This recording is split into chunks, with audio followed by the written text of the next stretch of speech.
नमस्कार मित्रों, मैं पुष्पराज सिंह राणा सक्सेस से सुलगते सवाल कार्यक्रम को लेकर फिर से हाजिर हुआ हूं। आज की जो नई शख्सियत है वो युवा तुर्क के रूप में अपनी नई पहचान वो तेजी से बढ़ा रही है और वो शख्सियत है जनपद पंचायत मंदसौर के अध्यक्ष बसंत जी शर्मा साहब। मैं बसंत जी शर्मा साहब से सवालों का सिलसिला शुरू करूं इससे पहले मैं उनसे आग्रह करूंगा कि वे अपना परिचय, राजनीतिक परिचय दर्शकों तक पहुंचे। नमस्कार, मैं बसंत शर्मा, जनपद अध्यक्ष मंदसौर, निवास ग्राम डिगावमाली, विधानसभा मल्हारगढ़। मैं निवेदन कर रहा था आपसे कि कोई राजनीतिक परिचय, कि आप इस राजनीति कहां से शुरू की आपने? मैं सर्वप्रथम भारतीय जनता पार्टी का शक्ति केंद्र प्रमुख बना, जिसमें गुजरबेड़िया, माल्या खेरखेड़ा, डिगावमाली 4 ग्राम पंचायतें थी। उसके पश्चात मैं भारतीय जनता युवा मोर्चे में मंडल का अध्यक्ष भी रहा, फिर जिला उपाध्यक्ष भी रहा युवा मोर्चे में। इसके पश्चात किसान मोर्चे के जिला महामंत्री का दायित्व का भी मैंने निर्वहन किया और भारतीय जनता पार्टी ने जब जब भी मुझे जो आदेश दिया उसका मैंने बखूबी पालन किया। बसंत जी, स्टूडियो में आपका स्वागत है। मैं सबसे पहले आपसे जानना चाहता हूं कि आपकी जनपद पंचायत मंदसौर काफी विवादों में रहती है और विवाद के कारण है समय पे काम नहीं होना, सरपंचों को भटकना और कमीशनखोरी। ये आरोप क्यों लगते हैं आप जैसे शख्सियत के होते हुए? भाई साहब, मैं आपको बताना चाहूंगा कि ये जो बेबुनियाद आरोप है, मैं जनपद पंचायत मंदसौर में आने वाले कोई भी सरपंच हो या कोई भी हितग्राही हो, तो मैंने सारे कर्मचारियों को स्पष्ट निर्देश दे रखे हैं कि जो भी दुखी पीड़ित शोषित व्यक्ति अगर आपकी जनपद में आए तो अपने आंख में आंसू नहीं ले जाए, बाकी खुशी होकर अपने घर जाए और जितनी भी जन कल्याणकारी योजनाएं हैं उनको क्रियान्वयन करने में मंदसौर जनपद, मंदसौर जिले में नहीं मध्य प्रदेश में भी अव्वल है। चाहे आयुष्मान कार्ड योजना का मामला हो या संबल का मामला हो, हर योजना का अधिकाधिक लाभ अगर किसी जनपद पंचायत में मिल रहा है तो मेरी जनपद पंचायत में मिल रहा है और सरपंचों का काम जिस प्रकार इजी वे में होना चाहिए उस प्रकार से हमारी जनपद पंचायत में हो रहा है। बाजार में किसी भी व्यक्ति की छवि को धूमिल करने के लिए मनगढ़ंत आरोप लगाए जा सकते हैं, लेकिन मैं तथ्यात्मक दृष्टि से अगर आप किसी भी सरपंच को आप बुला के पूछ लेंगे, किसी हितग्राही को पूछ लेंगे, संबल का भुगतान करने में मेरी जनपद नंबर 1 है और किसी भी हितग्राही को भटकना नहीं पड़ता है। रही बात बजट के अभाव के कारण संबल योजना के जो हितग्राहियों को भुगतान होने में कुछ देरी होती है, लेकिन उनसे भी मैं आग्रह करता हूं कि आपको किसी के पास जाने की जरूरत नहीं है, सीधे सिंगल क्लिक के माध्यम से सीधा पैसा आपके खाते में आएगा। और कमीशनखोरी की और सारी बातें मनगढ़ंत है, मनगढ़ंत अफवाह कोई भी फैला सकता है। एक छोटे परिवार का आदमी किसी बड़ी जिम्मेदारी का निर्वहन करता है, तो मैंने सारे कष्ट भोग रखे हैं, इसलिए जिसके पैर न फटी बिवाई वो क्या जाने पीर पराई, मैं तो भुक्तभोगी हूं। इसलिए मैं कभी भी किसी भी व्यक्ति को काम में विलंब करने की कोई मंशा हमारे ना तो जनपद के कर्मचारियों की रहती है, ना हमारे सीईओ की रहती है। हम तत्काल हर काम को कराने में अग्रणी रहते हैं।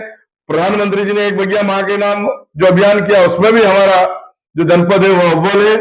अन्य ब्लॉकों ने टारगेट पूरा नहीं किया, उस टारगेट को भी हम पूरा करने का काम हमारी जनपद पंचायत कर रही है। किसी भी योजना में हम फिसड्डी नहीं है, हम नंबर 1 है। आपने बहुत लंबी चौड़ी बातें तो कर दी, पर आपको नहीं लगता कि आप भारतीय जनता पार्टी से संबंध हैं तो भेदभाव करते हैं कि जो कांग्रेस समर्थित सरपंच हैं उनके और भारतीय जनता पार्टी से समर्थित सरपंचों के बीच में भेदभाव रहता है? मैं कभी भी उस पद पर बैठने के बाद वहां पे पार्टी के आधार पर कोई काम नहीं करता हूं, मैं मानवीय दृष्टिकोण के आधार पर काम करता हूं। मेरी जनपद में 25 सदस्य है, जिसमें से 8 सदस्य कांग्रेस के हैं, लेकिन आप कांग्रेस के, आपके ब्लॉक कांग्रेस के अध्यक्ष विकास दसोरा जी, आपके एक और नेता है दलोगा के, मैं माफी चाहता हूं, ये मेरे नहीं है। नहीं, मेरा नहीं होता, कांग्रेस के। तो उन लोगों से आप पूछ लीजिएगा, 1 करोड़ 20 लाख रुपए की धनराशि 1 वर्ष में जनपद पंचायत को आवंटित होती है। मैंने बराबर उसका हिस्सा करके 4.5 लाख रुपए जो आते हैं, 6 लाख रुपए आते हैं, उनको बराबर इक्वल उनके विकास कार्य उनके जनपद क्षेत्र में कराने के लिए मैंने अनुशंसा की है। इस बात का किसी भी जनपद सदस्य का, कांग्रेस का हो, आप अभी फोन लगा के उससे पूछे, मैंने कोई भेदभाव नहीं किया। मैंने ये भी नहीं सोचा कि मैं अध्यक्ष हूं तो मुझे मेरा ज्यादा हिस्सा रखना चाहिए। मैंने भी 6 लाख रुपए की अनुशंसा की है, मेरे उपाध्यक्ष ने भी 6 लाख की अनुशंसा की है, और मेरे एक छोटे से जो सदस्य है मेरे सहयोगी, उनने भी 6 लाख की अनुशंसा की है। मैं आपसे, आप जब जनपद पंचायत अध्यक्ष बने, जब निर्वाचन हुआ था, जब सदस्यों का बीच में, तो आपके जो प्रतिद्वंदी जो भारतीय जनता पार्टी से संबंधित ही थे, वे आपके दोनों के बीच में एक कशमकश मुकाबला हुआ, उसमें आप विजयी हुए थे। पर आपके आप पर ये बड़ा आरोप को लगता है कि आप अभी जो आपके प्रतिद्वंदी थे उनके ऊपर खुन्नस खावे रहते हैं? बिल्कुल नहीं, प्रतिद्वंदी नहीं थे वो मेरे मित्र है, मेरे छोटे भाई है शिवराज राणा, और उतना ही स्नेह जैसे एक छोटा भाई बड़े भाई से करता है वैसे ही स्नेह मेरे से रखते हैं। हमारे में ना तो कोई प्रतिद्वंदिता है, ये तो क्या है, पार्टी की अनिर्णय की स्थिति की वजह से हम दोनों भाइयों को आपस में संघर्ष करना पड़ा। पार्टी अगर सही समय पर सही निर्णय ले लेती तो हम दोनों में कटुता का वातावरण वहां उत्पन्न नहीं होता। हम दोनों भाई हैं, वो हमेशा मेरा अभिवादन करते हैं और मैं भी उनका अभिवादन करता हूं। उनके एक फोन पर वो किसी भी प्रकार का काम बताते हैं, मैं त्वरित काम करता हूं। मेरे उनके प्रति कोई दुर्भावना नहीं है। वो कल भी मेरे भाई थे, आज भी मेरे भाई हैं। आपके क्षेत्र में के खासतौर पर जो मंदसौर जनपद क्षेत्र का कुछ हिस्सा जगदीश देवड़ा जी के विधानसभा क्षेत्र से भी आता है, वो डिप्टी चीफ मिनिस्टर है, और ऐसा कहा जाता है, ऐसा माना भी जाता है कि आप डिप्टी चीफ मिनिस्टर के निकट हैं। और इस नाते सब लोगों की अपेक्षा रहती है कि मंदसौर जनपद मल्टीप्लाई ग्रोथ करे, गुणात्मक वृद्धि हो, पर आप अपने इतने रसूख का फायदा इस क्षेत्र को नहीं दे पा रहे हैं। कारण? बिल्कुल माननीय जगदीश जी देवड़ा राजनीति में वैसा बिरले ही लोग मिलेंगे, और उनके मार्गदर्शन में और उनके नेतृत्व में जो विकास जनपद पंचायत का होना चाहिए वो द्रुत गति से हो रहा है, और समय समय पर उनका पूरा सहयोग हमें मिल रहा है। अभी अभी उन्होंने पूरी विधानसभा में 60 मांगलिक भवन 25-25 लाख रुपए की लागत से स्वीकृत किए हैं। उसमें 15 और मांगलिक भवन जनपद पंचायत मंदसौर में भी दिए हैं, 12 मांगलिक भवन हम भी लाए हैं। तो हर गांव में जहां पर जो आबादी बस्ती है, हमारी ग्रामीण आबादी, तो वर्षा के समय में, सर्दी के समय में, गर्मी के समय में मांगलिक कार्यक्रम आयोजन में बड़ी कठिनाई का सामना करना पड़ता है। उन कठिनाइयों का निराकरण करने के लिए माननीय जगदीश जी देवड़ा के नेतृत्व में प्रत्येक गांव में हम चाहते हैं कि मेरी जनपद पंचायत में कोई गांव ऐसा बाकी नहीं रहे जहां पे मांगलिक कार्यक्रम आयोजन करने के लिए हम मांगलिक भवन का निर्माण नहीं कराएं। और रही बात रसूख की, तो मेरा जनपद वार्ड है जिसमें 4 ग्राम पंचायतें हैं, वहां पे अभी 100 करोड़ रुपए की लागत से रोडों का निर्माण कार्य चल रहा है। 100 करोड़, 1 अरब रुपए का। अच्छा जी। और पेयजल की क्या स्थिति है आपके यहाँ? हमारे देश के यशस्वी प्रधानमंत्री माननीय नरेंद्र मोदी जी ने हर घर जल, स्वच्छ जल योजना के अंतर्गत प्रत्येक ग्राम पंचायत में चंबल का शुद्ध पानी, आरओ वाटर, जो एक मंदसौर के रईस 60 लोग पीते हैं, वैसा पानी हमारे गांव के आम आदमी को, मजदूर को, किसान को, गरीब को मिलने जा रहा है। सिर्फ उसमें जल जीवन मिशन की लापरवाही के कारण वो जो योजना है वो धरातल पर पूर्ण रूप से पल्लवित नहीं हो पाई है। उसका बार बार जिला प्रशासन द्वारा भी, हमारे जिला पंचायत के सीओ, माननीय कलेक्टर महोदय द्वारा, हमारे सांसद महोदय द्वारा भी दिशा की बैठक में जल जीवन मिशन के जो ठेकेदार हैं उनकी कार्य प्रणाली पर गंभीर आक्रोश प्रकट किया गया है। लेकिन आने वाले दिनों में जो विसंगतियां हैं वो दूर हो जाएगी और हर आम नागरिक को पीने का स्वच्छ पेयजल उपलब्ध होगा। आपके मंदसौर जनपद क्षेत्र में सफाई व्यवस्था, शिक्षा की व्यवस्था, स्वास्थ्य की व्यवस्था, इनमें बहुत ज्यादा कमजोरियां बताते हैं। बिल्कुल बिल्कुल गलत है। हमारे प्रदेश के वित्त मंत्री हमारे क्षेत्र का प्रतिनिधित्व करते हैं, तो मेरे समीपी सांदीपनी विद्यालय, जैसे गरीब का बच्चा कभी सपना देखता था कि मैं कॉन्वेंट में कब पढ़ूंगा, अगर आपको देखना हो तो पधारिएगा आप गुजरबेड़िया में। सांदीपनी विद्यालय ऐसा गजब का विद्यालय, जो कॉन्वेंट विद्यालय में फैसिलिटी नहीं वैसी फैसिलिटी। सांदीपनी विद्यालय गुजरबेड़िया, सांदीपनी विद्यालय साबाखेड़ा, सांदीपनी विद्यालय मलारगढ़, और 2 विद्यालय और कल माननीय मुख्यमंत्री जी ने नारायणगढ़ में और बुला में घोषणा की है। माननीय उप मुख्यमंत्री जी के नेतृत्व में कल एक विशाल सभा थी, उसमें हुई है। और शिक्षा के क्षेत्र में भी निरंतर जो है हमारी जनपद अग्रणी है। और रही बात तो चिकित्सा के क्षेत्र में, हमारे माननीय डिप्टी सीएम साहब को अस्पताल आदि के लोकार्पण करने के समय इतने निर्माण कार्य हो चुके हैं। अगर इतना सब कुछ बढ़िया हो रहा है तो फिर आक्रोश क्यों? आम जनता का आक्रोश क्यों? किसानों का आक्रोश क्यों? देखिए साहब, ऐसा है कि भगवान राम जब वनवास को गए थे तो उनके भाई भरत ने किसानों को सीधे तराजू में तोल के अनाज दिया और बदले में उल्टे तराजू पे लिया। तो आप देखेंगे कि भगवान राम के ही नहीं होते तो कुछ आलोचक तो होते हैं, और आलोचना अगर नहीं होगी, निंदक नहीं ये राखी आंगन कुटी चबाए, बिन पानी साबुन बिना निर्मल करे सुभाए, तो बिल्कुल आलोचना भी होना चाहिए। आलोचकों का भी मैं स्वागत करता हूं कि हमें कोई कमियां रहेगी तो हम उनको दूर करेंगे। तो आप ही बता दीजिए आपकी बहुत बड़ी कमी क्या है? हमारी कमी क्या, हम स्पष्टवादी है, हमारी कमी। अच्छा जी, मतलब केवल सच पे विश्वास करते हैं। सत्य पे विश्वास करते हैं, जो आया कि ये काम होगा तो होगा, नहीं होगा तो मना कर देते, गोली देने का काम नहीं करते। तो गोलियां कौन देता है? अब जो भी देता हो वो समझ ही आएगा। आप संगठन को ज्यादा महत्व नहीं देते हैं, ये भी एक आरोप लगता है। आप अपने आप में स्वयंभू अपने आप को नेता मानते हैं। संगठन जो है, भारतीय जनता पार्टी मेरी माँ है, और जिस प्रकार माँ की आज्ञा का उल्लंघन बेटा नहीं कर सकता है, उसी प्रकार से मैं भारतीय जनता पार्टी का अनुशासित सिपाही हूँ, राष्ट्रीय स्वयंसेवक संघ का स्वयंसेवक हूँ, और हर बात को मैं अंगीकार करता हूँ, स्वीकार करता हूँ, लेकिन कोई बात अगर विधि विपरीत है तो उसका मैं विरोध भी करता हूँ। आपके क्षेत्र में किसान की काफी समस्याएं हैं। किसानों की समस्याएं खासतौर पर आपके मंदसौर मंडी में अधिकतर, आपकी मंदसौर आप जनपद क्षेत्र की जो किसान है वो अधिकतर उपज अपने या तो दलोदा लाते हैं या मंदसौर लाते हैं जी। पर मंदसौर मंडी के अंदर खासतौर पर जो उपज किसान लेके आते हैं, यहाँ उनको बहुत संघर्ष का सामना करना पड़ता है, समस्याओं का सामना करना पड़ता है, और वे अपेक्षा करते हैं कि बसंत जी कुछ करें, लेकिन असहाय से नजर आते हैं। नहीं, हम समय समय पर किसानों की जो भी समस्या होती है, अगर किसान का आधी रात को 12 बजे भी फोन आता है मंडी से, तो हम उसकी मदद करने के तत्पर रहते हैं। लेकिन यह है कि अगर कोई जनप्रतिनिधि अगर वहां होता है, किसान का बेटा अगर वहां उस कुर्सी पे बैठा हुआ होता है, तो उसको भली भांति मालूम है कि किसान की समस्या क्या होती है।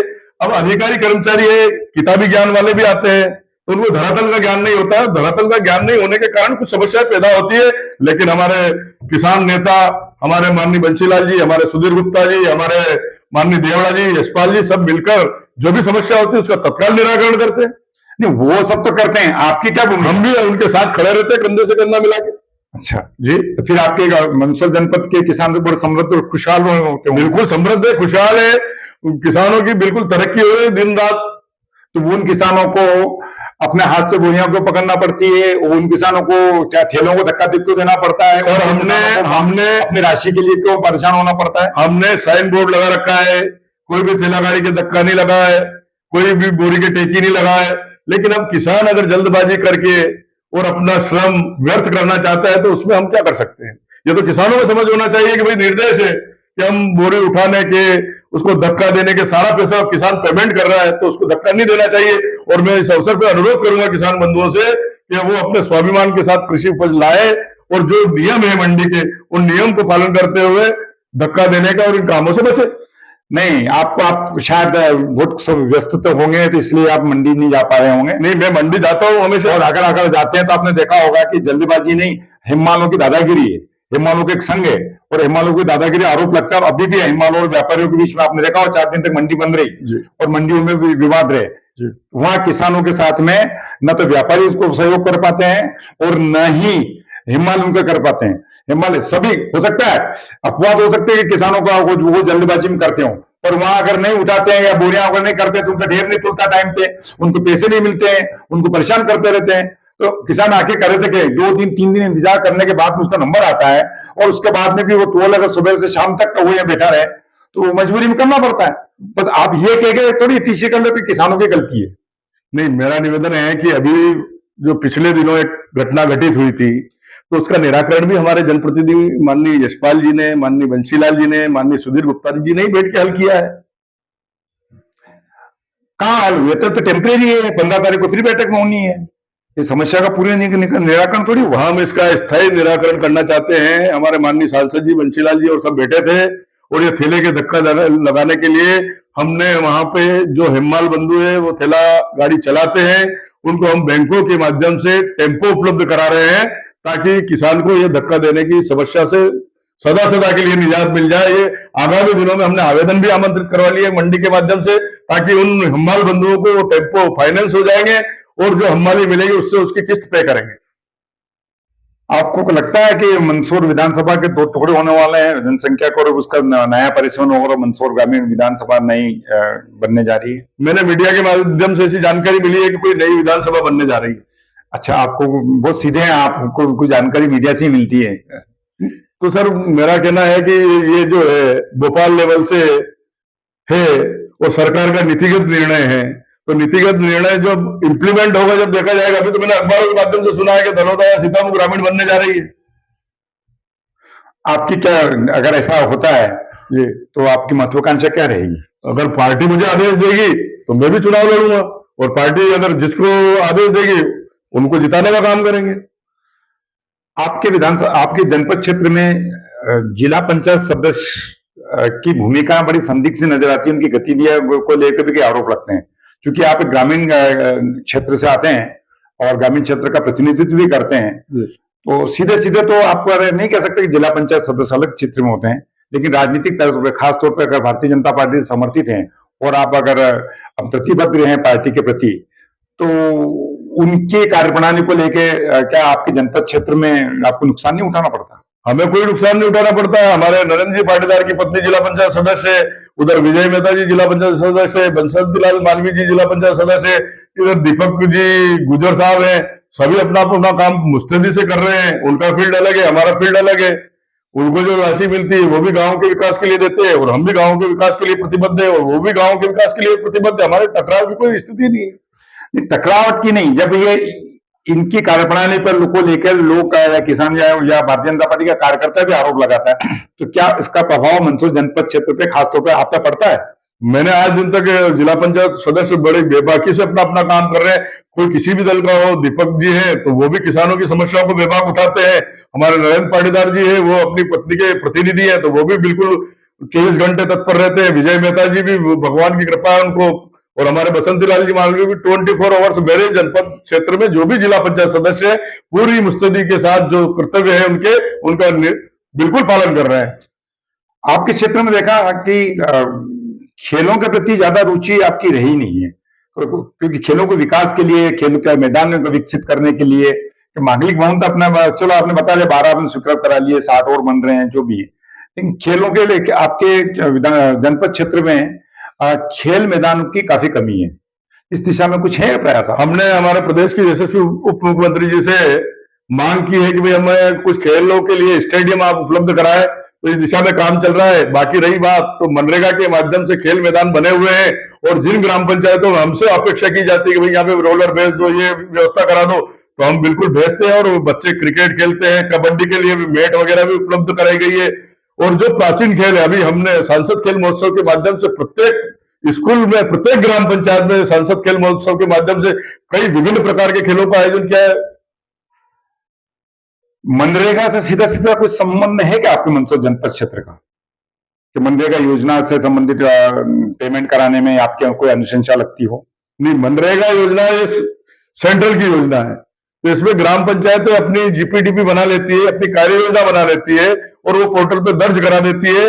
और वो पोर्टल पे दर्ज होने के बाद दिल्ली से उसके लिए केंद्र सरकार और राज्य सरकार दोनों का अंश मिलकर वो सीधा ग्राम पंचायतों के जो वेंडर होते हैं और जो हितग्राही होते हैं, जो मजदूरी करते हैं, तो उनके खाते में सीधी राशि जाती है।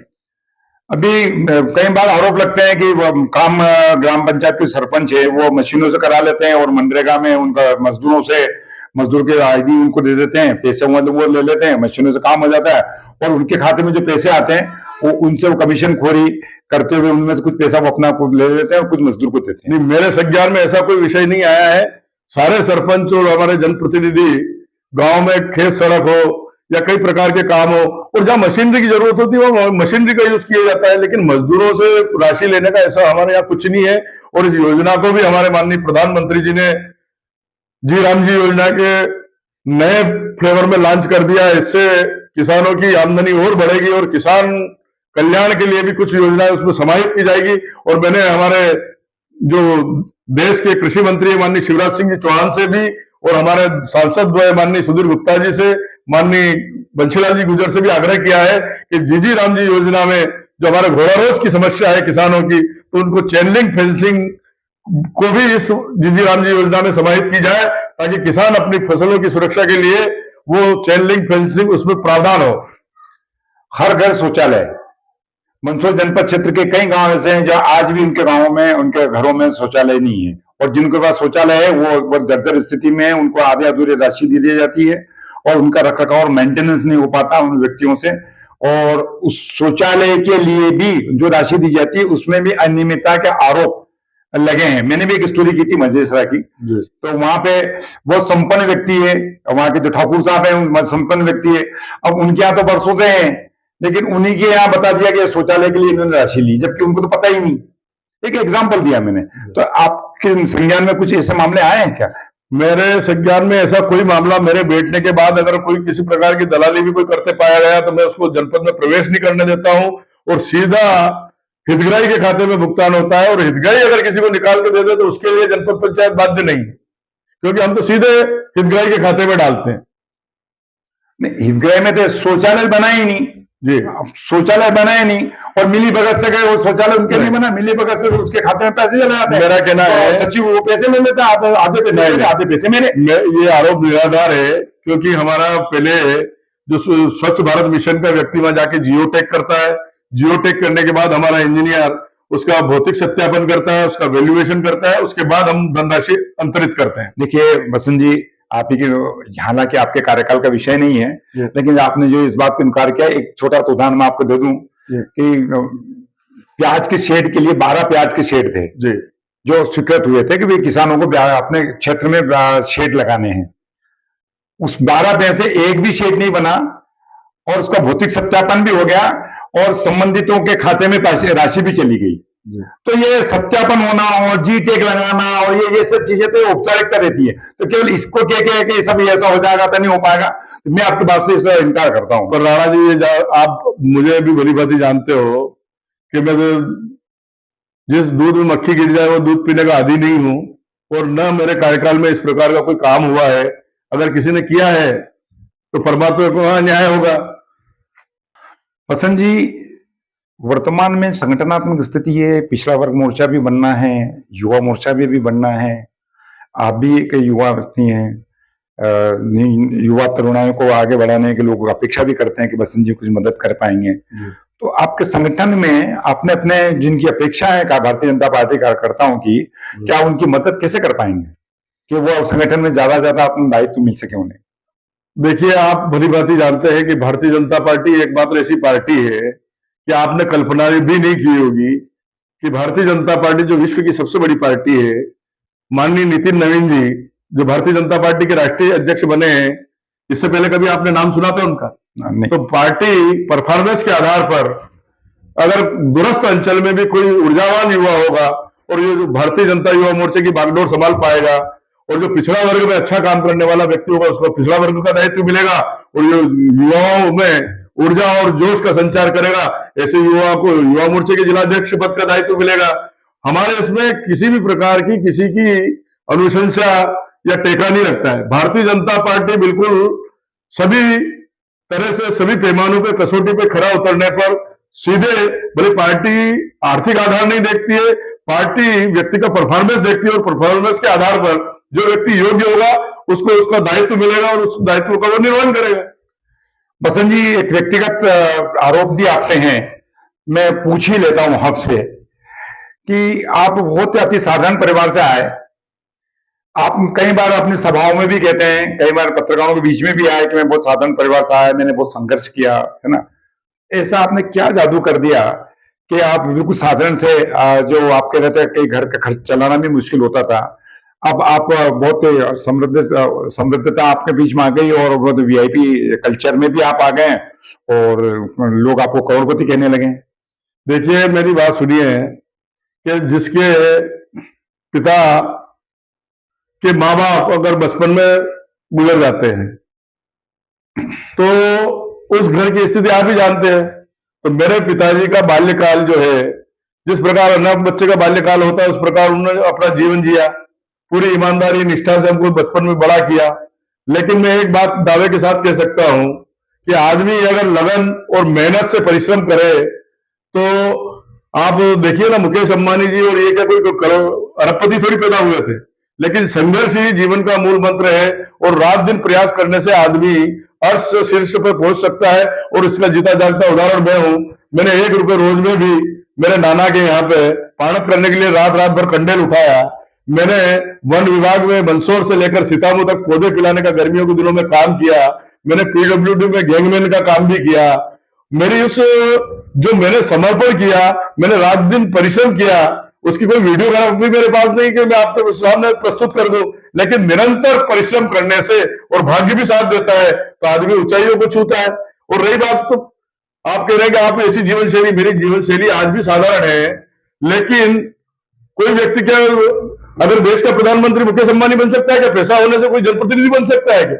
लेकिन मैं लोगों के बीच भी जाके उनके सुख दुख का सहभागी बना और जनता जनार्दन के आशीर्वाद से और लोगों की जिन गरीबों की मैंने मदद की, उनका आशीर्वाद भी मुझे मिला और उसी के फलस्वरूप आज दो वक्त की रोटी मिल रही है। अच्छा, दो वक्त की 2 रोटी मिलती है आपको। चलिए, एक पॉजिटिव सवाल भी आपसे पूछ लेता हूँ आपकी मुस्कान को देखते हुए।